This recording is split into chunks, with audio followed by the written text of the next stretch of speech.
Good morning, students. Our fourth experiment in database management systems laboratory is database programming implicit and explicit cursors. So move to the fourth program, database programming implicit and explicit cursors. So let's see first what is implicit cursor. So normally the implicit cursors are automatically created by Oracle whenever an SQL statement is executed. So whenever an SQL statement is executed, that means the insert, update and delete command is executed, the implicit cursor that is associated with the statement, SQL statement, so it automatically executed. And it contains the attributes, following four attributes. So the first one is found, second one is not found, then third one is open, and fourth one is row count. So found means it returns true. Okay, so and not found means it's a opposite of found. So and the is open, it returns false for implicit cursors, and it automatically after executing is associated with the SQL statement. Then row count, it returns the number of rows. Okay, so these are the four attributes are used in that implicit cursor, and this is the example program. So initially it starts with a command declare. Here declaration statements are defined here, and then next put begin, at the end you put the end, finally you put a slash symbol. Okay, so in declare you mention the variables in the declaration command, and in begin in between begin and end you write the execution statement, and finally you write end with slash. Okay, now we'll see how to execute the implicit cursor. So for executing the implicit cursors, first you open the notepad. Okay,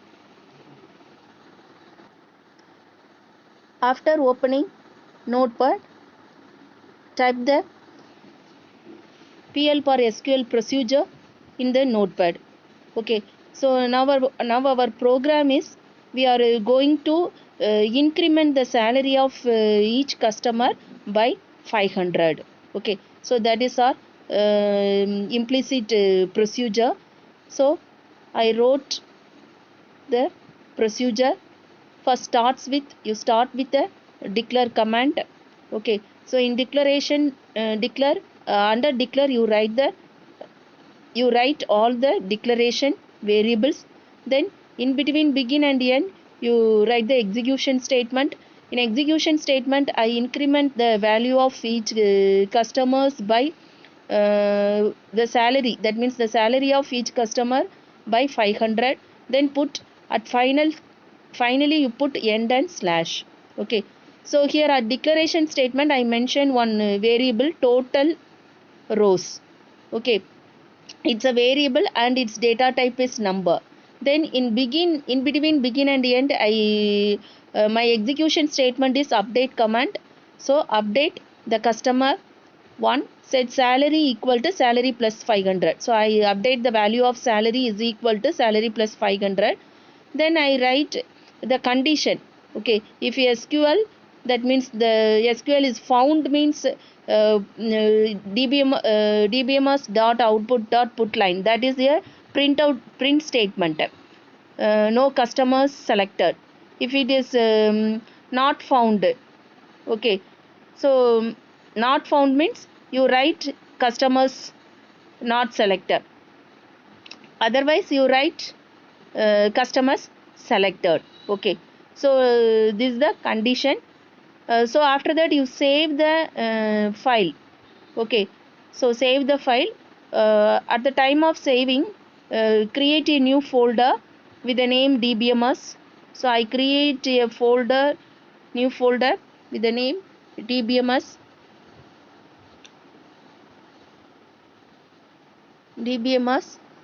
After that save the notepad with the extension of .sql. Okay, so here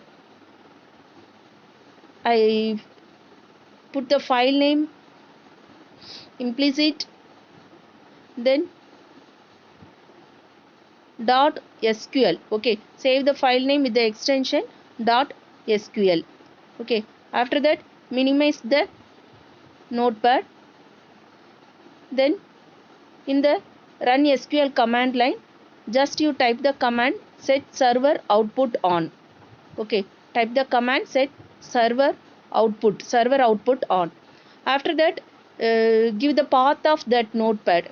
Okay, so the notepad is placed under e colon. So before writing the path put a at symbol. So write at, then the path of the notepad. So here the path of the notepad is e colon new folder, that means the dbms folder.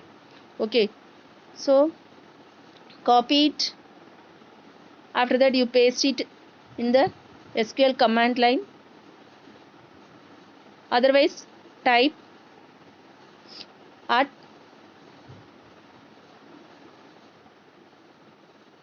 e colon slash dbms slash implicit.sql, then enter. So it will shows the result. Okay, old salary is this much and the new salary is 13,000. So the difference between these two salary is 500. So now the execution is completed and it shows, finally it shows the command the procedure is completed successfully. After that check it with displaying the customer table. So now the customer table salary is incremented by the amount 500. Okay. Then the next one is explicit cursors. Explicit cursors are programmer defined cursors for gaining more control over the context area. It should be defined in the declaration section. So in our example, I am going to fetch some columns from the customer table. After that, I display that column by using a explicit procedure method. Okay, so this is our example. So write the program, the same procedure for same method that we are used in implicit cursor method. So open the notepad, type the explicit PL bar SQL procedure. So here in declaration statement, I mentioned some variables. The first variable is CID. Okay, CID is a variable that is taken from customer one dot then its data type, ID type. Then the customer one dot ID type. Then the next one is C name. Okay, so this also selected from customer S1 table. Then C address. So I fetch some here I put three variables: CID, C name and C address. So I fetch some tables, some columns from the customer table and I show that column in our display screen by using the implicit cursor method. Then under begin, I open the customers table by using the looping concept. I display the CID, C name and C address value one by one. Okay, finally you write end with, finally you complete the procedure with end with slash.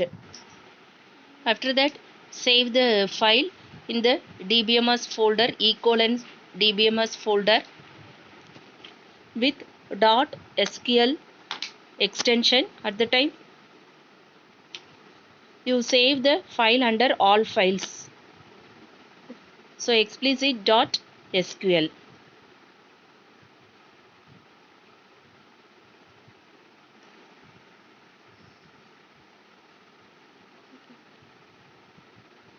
Then minimize the notepad. After that put server, that means set server output on in the run SQL command line.